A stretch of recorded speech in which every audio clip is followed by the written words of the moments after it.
All right. Well, there's two of us. I guess this is it. So I guess whoever wants to watch this can watch me drone on and repeats tomorrow.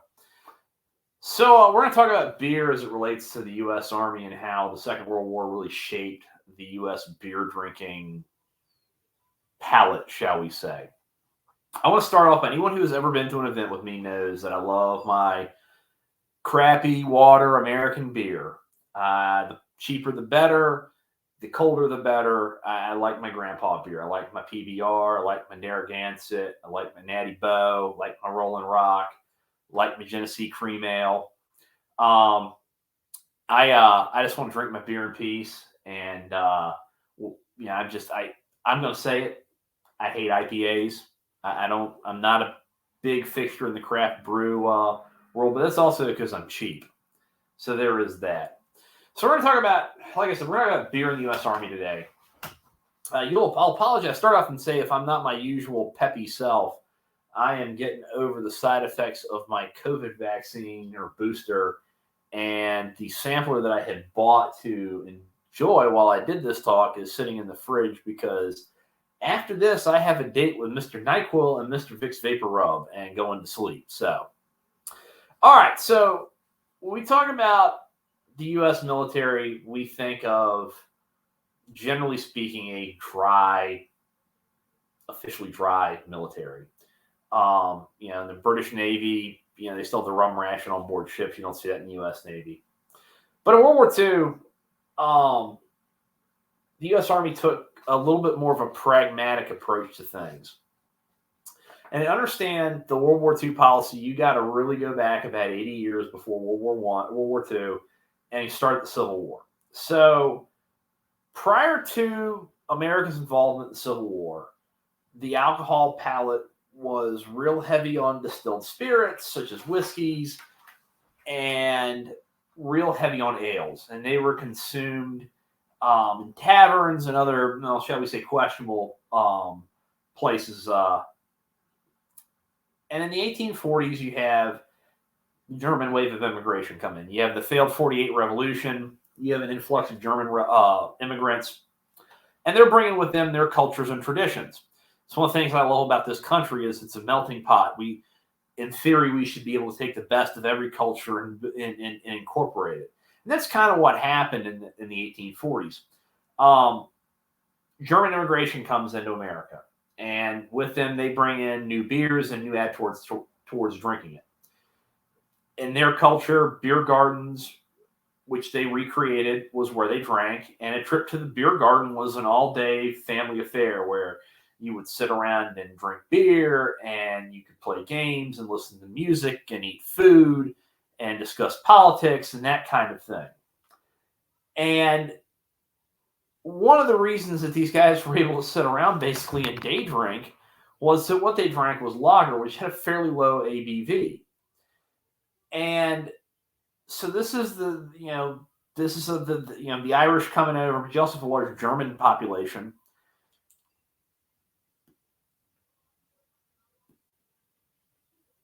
You also have to look at the Turner's movement of German immigrants, and they were the ones that kind of popularized going down to the beer hall on a Sunday afternoon to enjoy, several steins of German lager while your kids ran around with the other kids in the community and your wife sat and gossiped and you played cards and discussed politics. And we'll get back to the Turners in a minute because they're very influential in getting this ball rolling. As you can imagine, in the 1840s, for every action there's an equal but opposite reaction culturally. And you have an anti-immigrant backlash. You have the Know Nothings, the anti-immigrant movements in America, and they kind of used temperance as a cudgel to really beat on the image of the German American immigrant.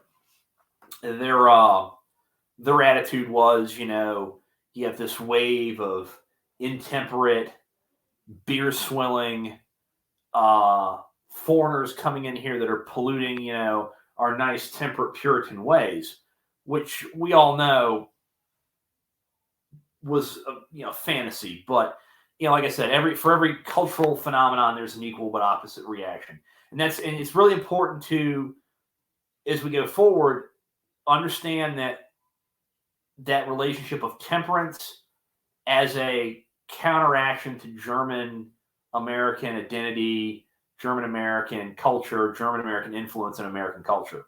This is going to play a really big piece when we get to the turn of the 20th century. So, 1861, Civil War breaks out. Now, prior to 1861, the U.S. military is a very small establishment. Most of it's spread across the wide frontier of the country.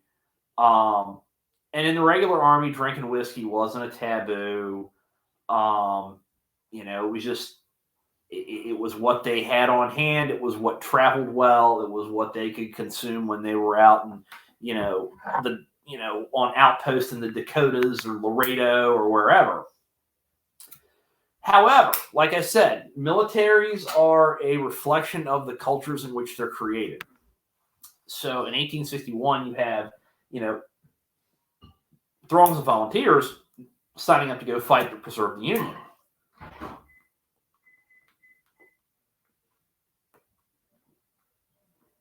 And as a result, they're bringing in many cases this temperance movement.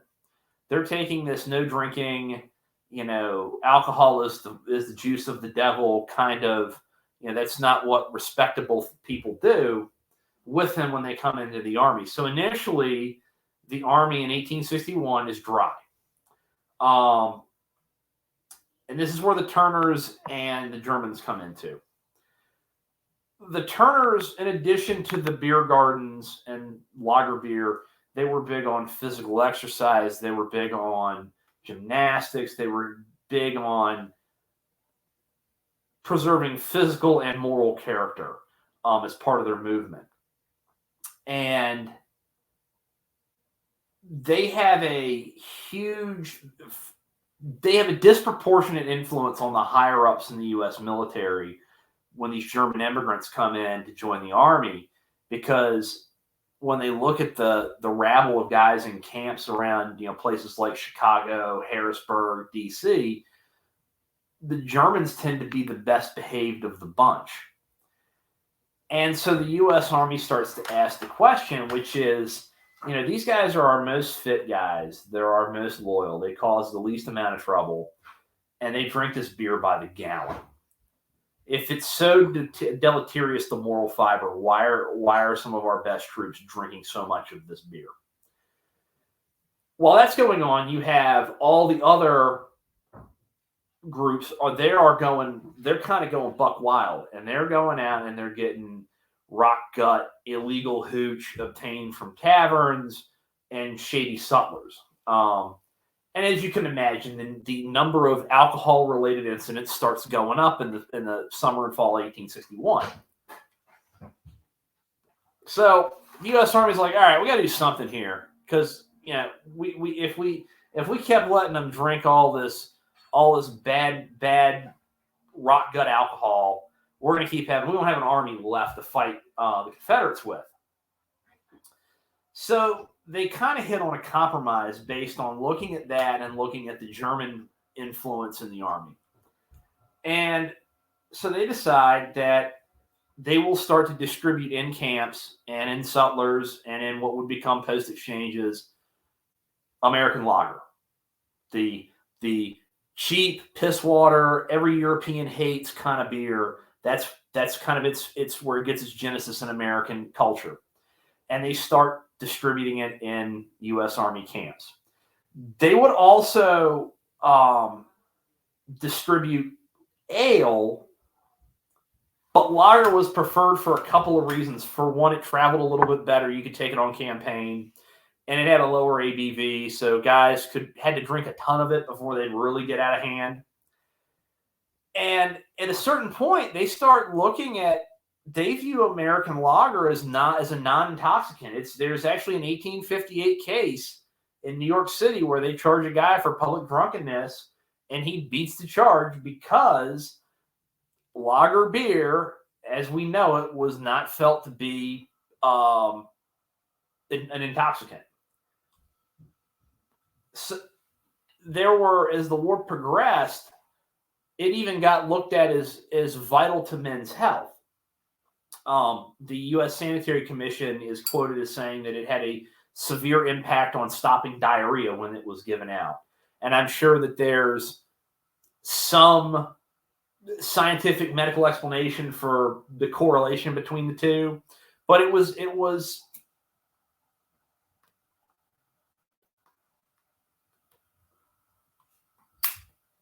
viewed as a supply necessity at a certain point.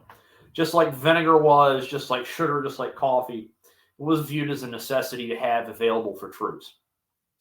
So from 1865 to 1917, beer's readily available at cost to U.S. troops in the post-exchange system. After the Civil War, the U.S. Army contracts.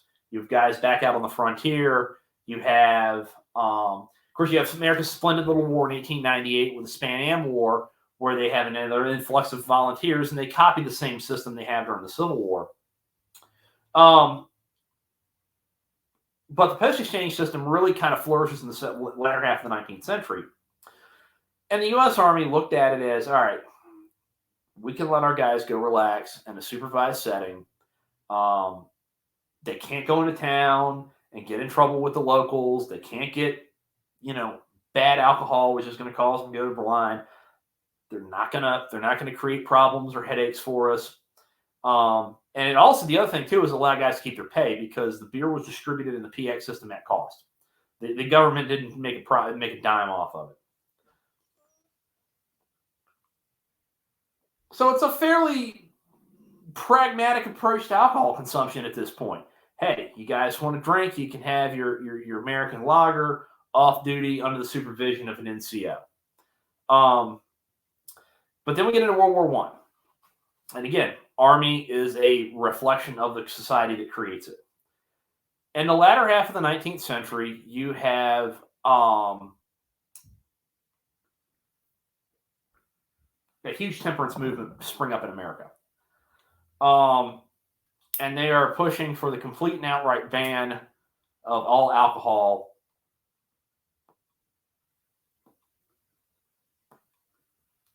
in this country, which will culminate in late 1919s, early 1920s with the amendment that prohibits sale, distribution of alcohol, prohibition, because it really worked.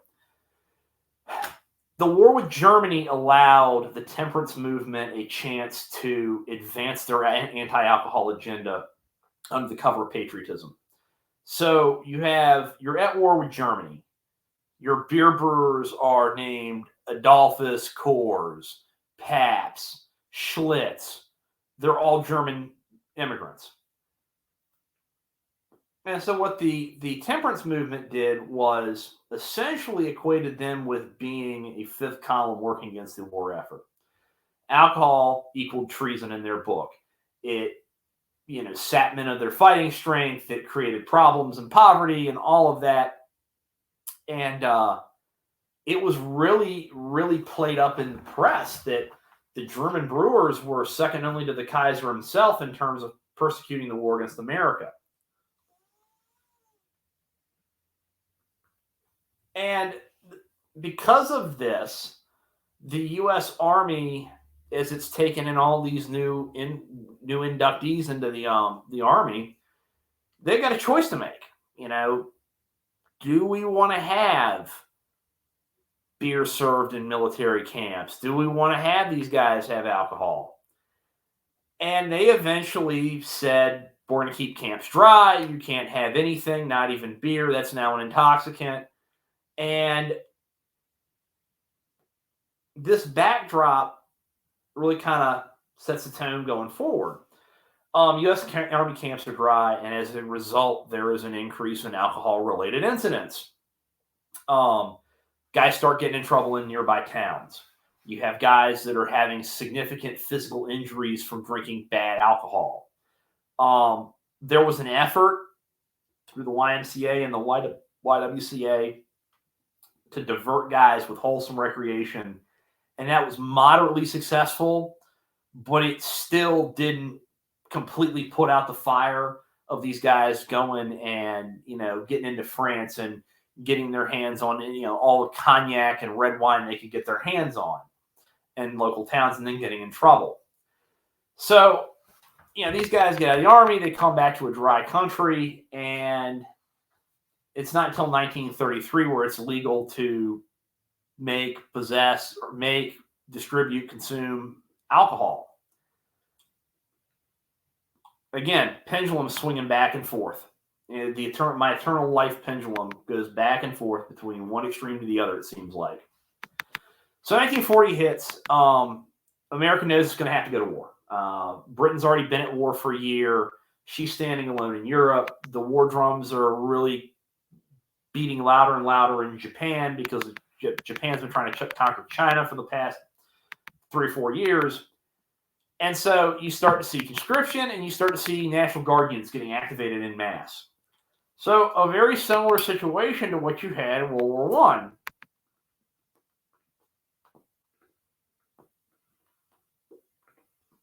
And the Civil War, for that matter, where the U.S. Army has to deal with going from a very small professional army to a massive conscript citizen soldiery.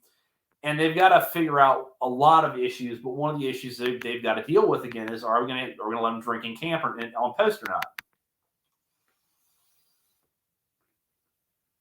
So they have a dilemma: do we let them drink, or do we allow post to serve alcohol? And they start looking back, and they go back to the late 19th century, and they go, we didn't have nearly as many problems with them during the Civil War, the Span Am, when we let them drink lager beer in camp under the supervision of an NCO.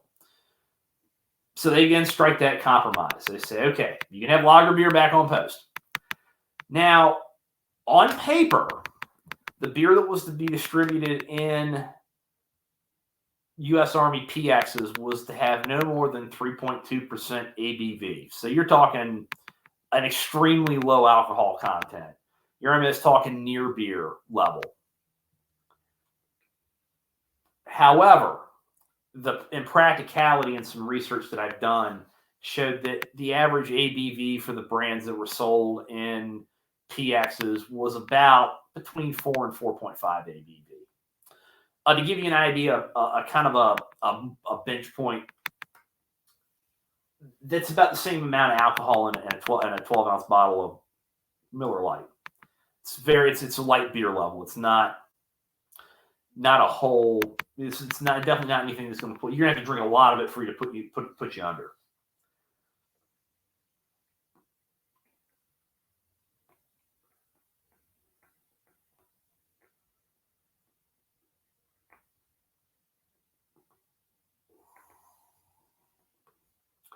So, just like they had during the Civil War in the late 19th century, the Army begins to see benefits from this almost immediately. Problems can be kept in-house. If someone drinks too much and gets in trouble, it's on an Army post. Army officials can deal with it. They're not out embarrassing the local townspeople or the local, the civilian population in the UK. They don't go into town and get rowdy. Military justice discipline is far more severe than what the local population is going to go through, and the health issues aren't there. You're not having some guy going and getting basically antifreeze sold as whiskey and coming back blind or dead. So what starts off as a control thing turns into a genuine flavor change for the American military, for the American military personnel. For example, guys, when they got to England, a lot of times, they would go off post to go to the local pubs, but a lot of them preferred staying on post and drinking American beer because it's what they were used to. It was probably cheaper than going into town. And they could get it cold as opposed to room temperature that you would get in the UK.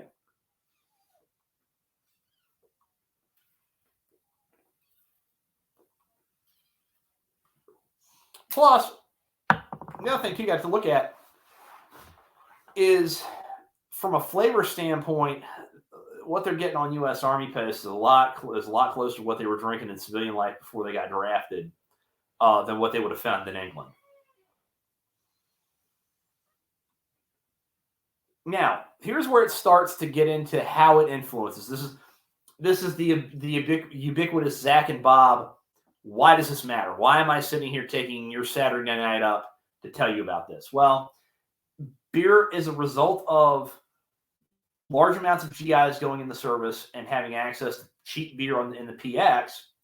It starts to really kind of hammer down the beer flavor, the drinking habits of the American society for about 50 years after the fact. Starting off, one of the biggest influences policy had was on packaging. You know, the idea of a pint or a bucket or a growler of beer that you would go get from the bar and then have it poured into a glass. That was out the window. This is the start of the age of the beer can. And not only did they get beer in cans, they were told basically when you went to the PX, drink it straight from the can. We don't have room for glasses. Drink it out of the can. This carries over into civilian life. So in the late 40s and late 50s, drinking beer from a can was kind of seen as edgy, but is also seen as a silent sign from one GI to another. If you saw a guy about your age who was drinking beer out of a can and you'd been in the service, you could probably do the math that he had been in the service during the war as well. The beer business was not stupid. And the brewers get together and they remember the slander campaign that occurred in 1917 to 1918. And so they make a large point of contributing to the war effort, paying their taxes, making sure that large amounts of the beer that they brew is packaged and distributed or sent to the U.S. military for distribution. And this was a shrewd business move. They're sitting there doing the math saying, okay, we got however many million men and women in uniform right now. And there are many of them in the formative stages of their lives. When they come back, we want them to buy our brand of beer. And they'll remember it with kind of a nostalgic feeling of drinking it in the PX with their buddies. So they made sure that branding was a big thing in the PX. They made sure when this was not government special beer, right? It wasn't as a plain can. It was the same can that you would have bought at the grocery store and back home in the U.S. And guys quickly developed the following of what brands they liked. And when they got home, this carried with them. And much to the chagrin of, the craft brewers that are out there and the folks that are really into craft small batch beer that cringe every time I pop open a Ham's Tall Boy. It's this drinking, it's this cultural impact that really kind of helped shape beer drinking taste in the United States until probably the late 80s, early 90s. I think the late 80s, early 90s when the craft beer thing starts to gain a lot of traction. But 50s, 60s, 70s, early 80s, you can thank World War II for the beer brands that are being produced. So one question that I was thinking of is, all right, well,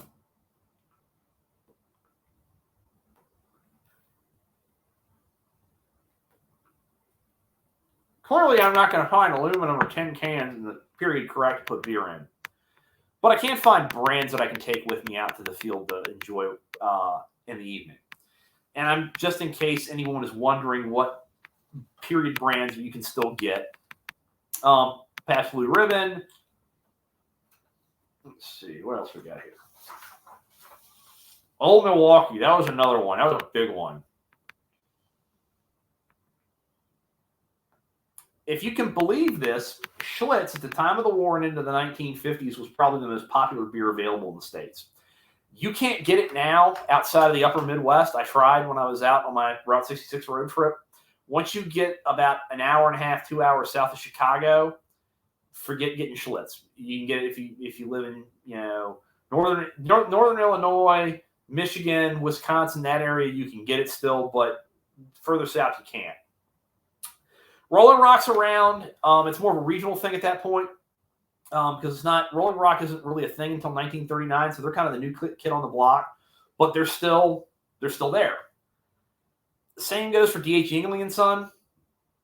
Yuengling is still very much a regional period, regional beer brand.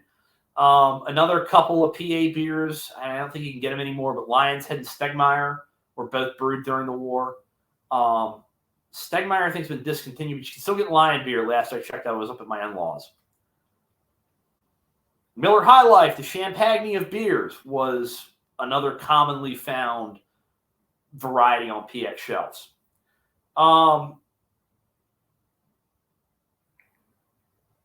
Here's another one of my favorites, Natty Bo, National Bohemian, out of the great city of Baltimore.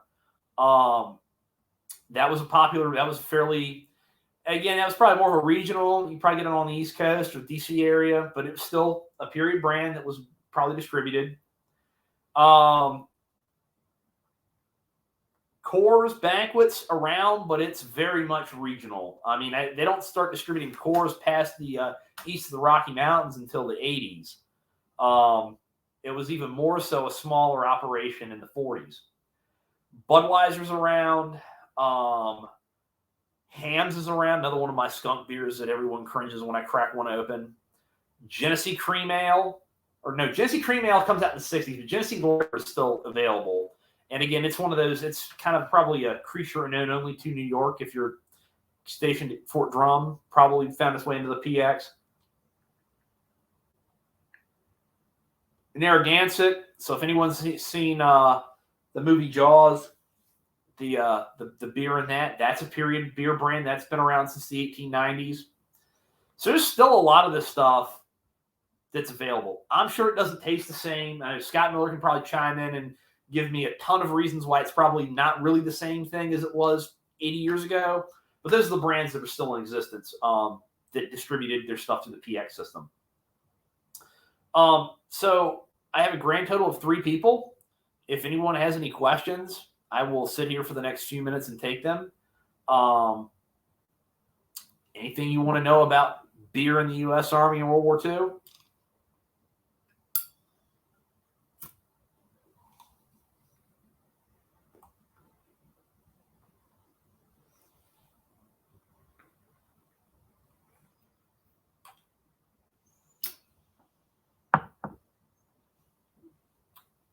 I'm getting to bed early tonight.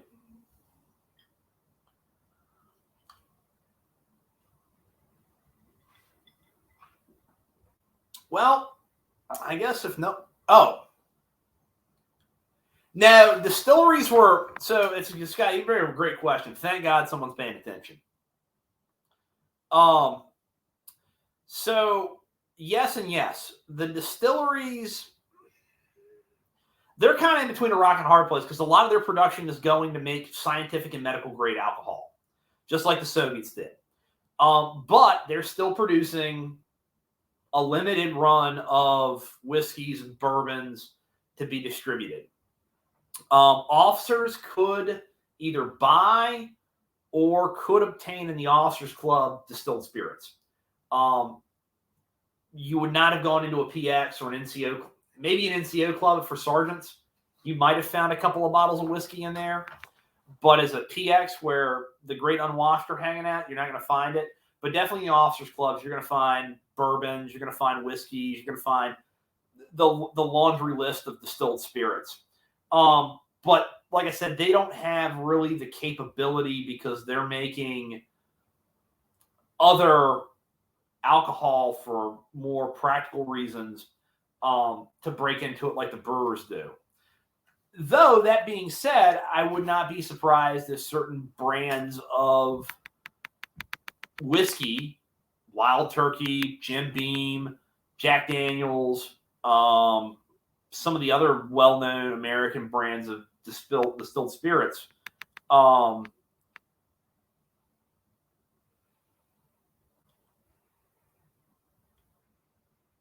caught on because of guys drinking at the O Club. Yeah, I hadn't even thought about that, Scott. Yeah, you can't. Yeah, you can't ramp up. You can't make whiskey and then expect. You can't make a bourbon and then expect it to be ready tomorrow.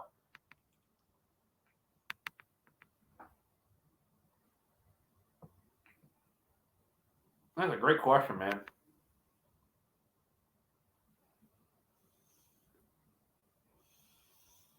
I just found it funny as how much the Army pretty much let them fudge on the 3.2% ABV.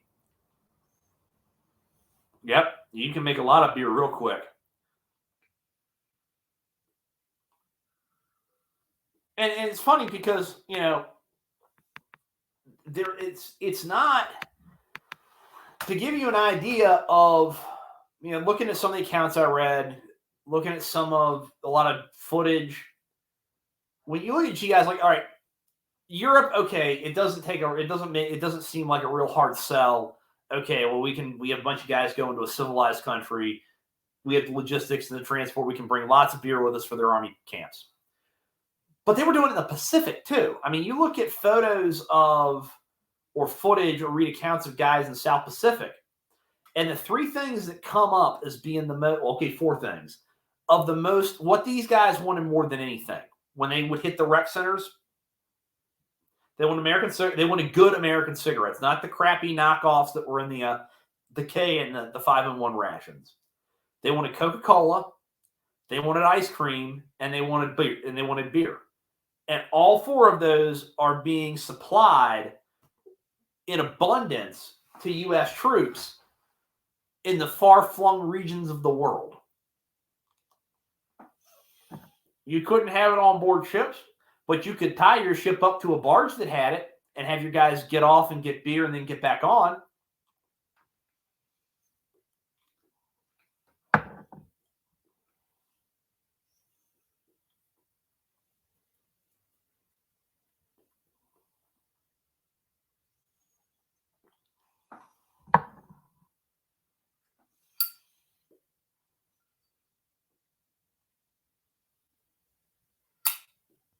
No, I've never found any reference to them going out and sourcing locally. And again, I think that goes back to a demand point of view. If guys wanted strong ales, they could go off post. They could get a 24-hour pass and go out, which a lot of guys did. The enlisted soldier in World War II in the U.S. Army consumed lots of beer. Now, where that might be a thing, and I'd have to check, I haven't done a whole lot of looking into it, is occupation duty. I don't know if when they got into occupation duty in Germany, if they started going and pulling from the local beer halls and using their stuff to distribute to American troops.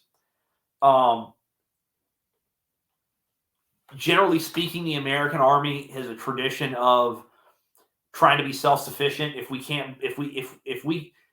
need it and we can't bring it, we need to find a way that we can bring it with us.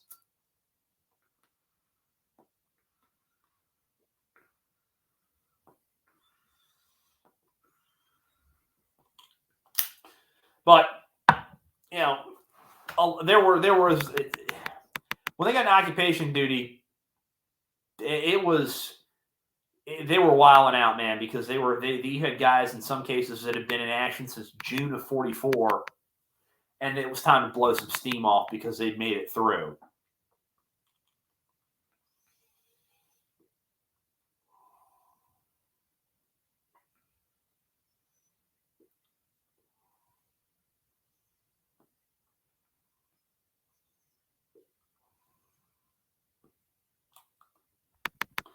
Well, I'm going to close it up with this and say that this is the first of 2 live talks I'm doing this month for the unit page. The beer change based on theater. I don't know. It's possible that West Coast brewers were sending out to the Pacific and East Coast were sending to the European theater and the Med. But I don't know. I know that there were certain brands that were kind of universal. Pabst Blue Ribbon, Schlitz, and Miller High Life were the 3 that they were everywhere. As far as what else got sent, it's very likely that, hey, if you're in the Pacific Theater, you're more than you're more likely to find Coors being distributed at the PX than if you're in England.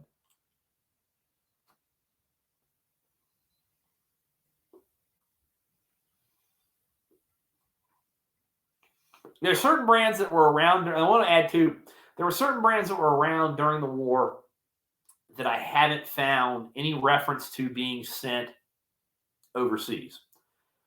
I'm not saying they weren't. I'm not saying that it never happened. I'm saying that I haven't got any firm evidence that they were sent. Yingling, a lot of the regional brews like Yingling, Rolling Rock, Lion's Head, Gibbon, Stegmeyer, probably Genesee, even probably Natty Boh, were probably not as widely shipped overseas because of regional distribution than they were, than say Schlitz or PBR or Miller. That being said, if you were at Fort Indian Town Gap, high likelihood that if you went in the PX, that there was probably going to be Yingling or Lion's Head or Stegmeyer or some regionally available brew and the PX available to you.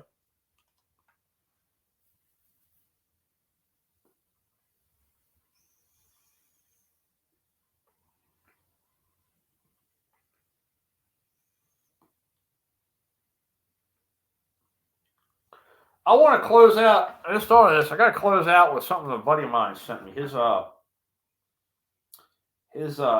think it was a grandfather actually was a medic. Was a medical guy, and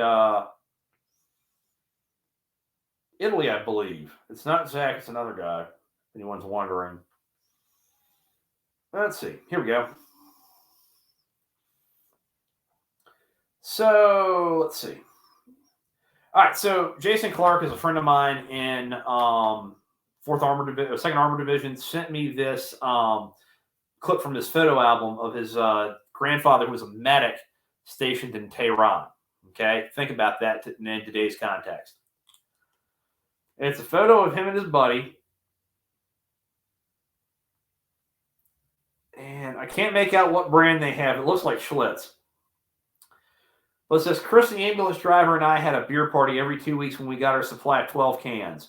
It may be unethical to drink on duty, but here we are in the dispensary. Don't we look happy? We never had it so good, everyone tells us. So, every 2 weeks, a man's getting a 12-pack of beer, at least in Tehran. That gives you an idea of the scale and quantity that's being distributed. Well, I appreciate everyone who tuned in. I know it's Saturday night. I think I'm going to start doing these little fun ones. They're probably going to be on Sunday nights or my usual scheduled time on Tuesdays. But I will close with this every time that someone asks me or can't believe that I've got some skunky beer that I'm drinking for the weekend. My response is going to always be, if it's good enough for the guys to win World War II, it's good enough for me to drink. And I will close you out and say that I hope you guys enjoyed this, and that I hope you guys tune in to the further unit talks we do. And in the immortal words of a World War II veteran and Baltimore native and an icon of Baltimore sports, Chuck Thompson, ain't the beer cold.